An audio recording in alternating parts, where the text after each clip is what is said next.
Malam itu terasa lebih sunyi dari biasanya. Angin berhembus pelan, melewati pepohonan di sebuah desa terpencil di Sumatera Utara, seolah membawa bisikan yang tak ingin didengar manusia. Warga setempat mulai resah karena satu persatu perempuan menghilang tanpa jejak. Tidak ada tanda perlawanan, tidak ada saksi, hanya kesunyian yang tertinggal. Di balik ketakutan itu, tersembunyi sebuah rahasia gelap yang perlahan mulai terkuak. Dan ketika kebenarannya muncul, semuanya sudah terlambat.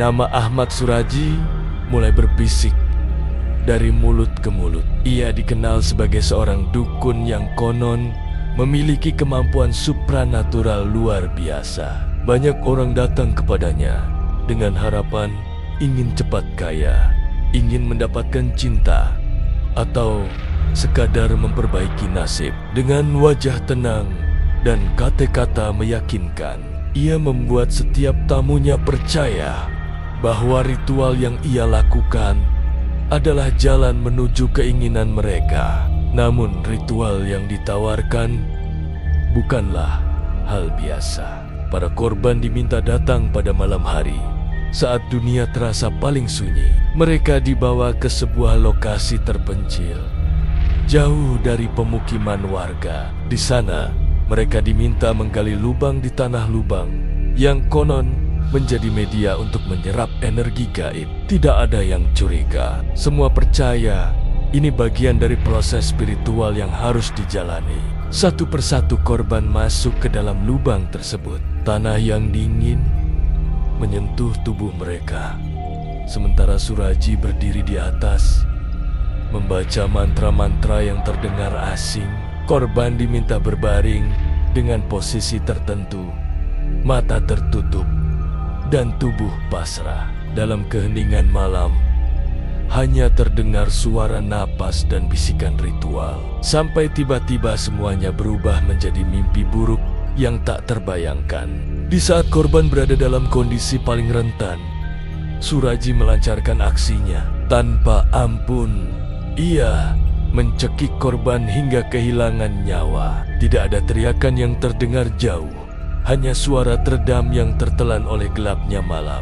Setelah itu, tubuh korban dikuburkan di tempat yang sama, namun dengan posisi kepala menghadap ke arah rumahnya. Sebuah ritual mengerikan yang ia yakini akan menambah kekuatan gaibnya. Aksi ini tidak terjadi sekali atau dua kali, berulang kali.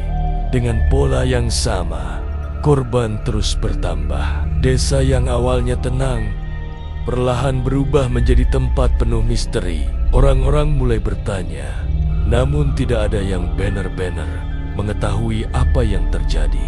Hingga akhirnya bau busuk mulai tercium dari sekitar rumah Suraji. Sebuah pertanda bahwa rahasia itu tak bisa lagi disembunyikan. Polisi yang melakukan penyelidikan menemukan sesuatu yang jauh lebih mengerikan dari dugaan siapapun. Tanah di sekitar rumah itu digali, dan satu persatu jasad mulai ditemukan. Bukan satu, bukan dua, melainkan puluhan. Totalnya mencapai 42 korban. Semuanya perempuan. Sebuah angka yang membuat seluruh negeri bergidik ngeri dan menjadikan kasus ini sebagai salah satu yang paling kelam dalam sejarah kriminal Indonesia. Pengakuan Suraji membuat semuanya semakin tidak masuk akal. Ia mengaku melakukan semua itu karena perintah dari arwah ayahnya dalam mimpi. Sebuah alasan yang sulit diterima akal sehat, namun cukup untuk menunjukkan betapa gelapnya pikiran seorang manusia. Ia percaya bahwa setiap nyawa yang diambil akan memperkuat dirinya secara spiritual. Akhirnya, keadilan ditegakkan. Ahmad Suraji ditangkap, diadili, dan dijatuhi hukuman mati. Namun, bagi keluarga para korban, hukuman itu tak pernah benar-benar menghapus luka. Desa itu pun tak lagi sama. Tanah yang pernah menjadi saksi bisu kini menyimpan kenangan kelam yang sulit dilupakan.